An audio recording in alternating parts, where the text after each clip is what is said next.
Apa yang terjadi jika Anda sedang jatuh cinta? Apa yang terjadi? Tentu banyak sekali yang terjadi pada setiap orang yang sedang jatuh cinta. Salah satunya adalah dia selalu menyebutkan nama orang yang dicintainya. Seorang lelaki yang sedang jatuh cinta kepada seorang perempuan, tentu nama perempuan itu akan selalu terngiang-ngiang di dalam hatinya, di dalam pikirannya, sehingga setiap kemanapun kakinya melangkah, nama sosok perempuan yang dia cintainya selalu berada dalam ingatannya. Bahkan baik disengaja maupun tidak, dia akan selalu menyebut namanya, dan dia akan senang jika ada seseorang yang menyebut namanya. Selain itu, dia juga akan senang berlama-lama jika berbicara dengannya, mengobrol-ngobrol dengannya, berjalan dengannya, dan seterusnya. Artinya, orang yang sedang jatuh cinta terhadap seseorang, maka seseorang itu akan menjadi segala-galanya, akan menghilangkan rasa lelahnya, rasa capeknya. Lalu yang menjadi pertanyaannya adalah, sahabat-sahabat saya yang hatinya tenang dan damai, kenapa kebanyakan umat manusia ketika melaksanakan suatu ibadah, dia tidak nyaman untuk berlama-lama dalam kegiatan ibadah itu? Setiap selesai sholat, ia segera beranjak dari tempat sholat, ia segera pergi dari masjid, padahal tidak ada sesuatu pekerjaan yang sangat mendesak untuk segera ia lakukan.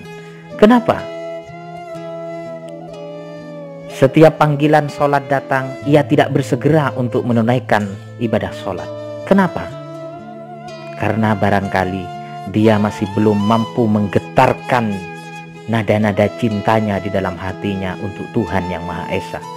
Dia masih belum mampu untuk memenuhi segala pikiran dan isi hatinya tentang asma-asma atau nama-nama Tuhannya. Dengan kata lain, dia belum jatuh cinta kepada Tuhannya. Sehingga ketika dia beribadah kepada Tuhannya, maka ibadah itu terasa sebagai sesuatu yang memberatkan, sebagai sesuatu beban. Tentu ada umat manusia yang sedang jatuh cinta kepada Tuhannya. Nama Tuhannya selalu disebut-sebut.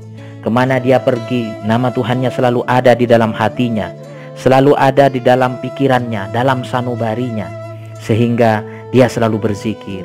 Dia selalu menyebutkan asma-asma Tuhannya. Ya Kabir, Ya Rahman, Ya Rahim, Ya Musawwir, Ya Aziz, Ya Ghaffar, Ya Ali, Ya Muta'ali, dan seterusnya dan seterusnya.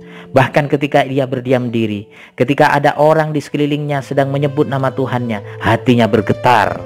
Ia terkejut karena ada zat yang sedang ia cintai disebut-sebut oleh orang lain di sekelilingnya. Ibadah sholat saja belum cukup untuk mengobati rasa rindu dan cintanya kepada Tuhannya, sehingga dia masih mengobatinya dengan ibadah-ibadah yang lain. Sering bersodakoh karena ingat pada Tuhannya, sodakoh itu adalah demi Tuhannya. Sering berpuasa sunnah karena ia ingat pada Tuhannya untuk mengobati rindunya. Sering membaca Al-Quran, membaca ayat-ayatnya karena ia sedang ingat kepada nama Tuhannya, dan seterusnya dan seterusnya.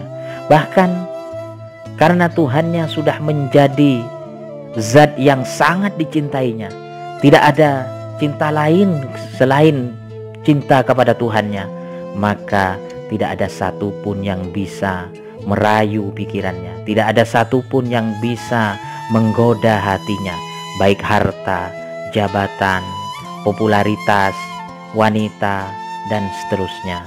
Karena hatinya sudah dipenuhi oleh rasa cinta kepada Tuhannya. Inilah yang dicontohkan oleh para nabi, para ulama as-salafus soleh, yang tentu kita juga bisa untuk sampai ke tingkat derajat yang demikian. Marilah kita berlomba-lomba, marilah kita belajar bagaimana sesungguhnya bahwa kita di dunia ini, dalam hidup kita, cinta yang utama sebenarnya adalah cinta kepada Tuhan kita. Sebab cinta kepada Tuhan kita tidak hanya ada di dunia, hidup setelah mati.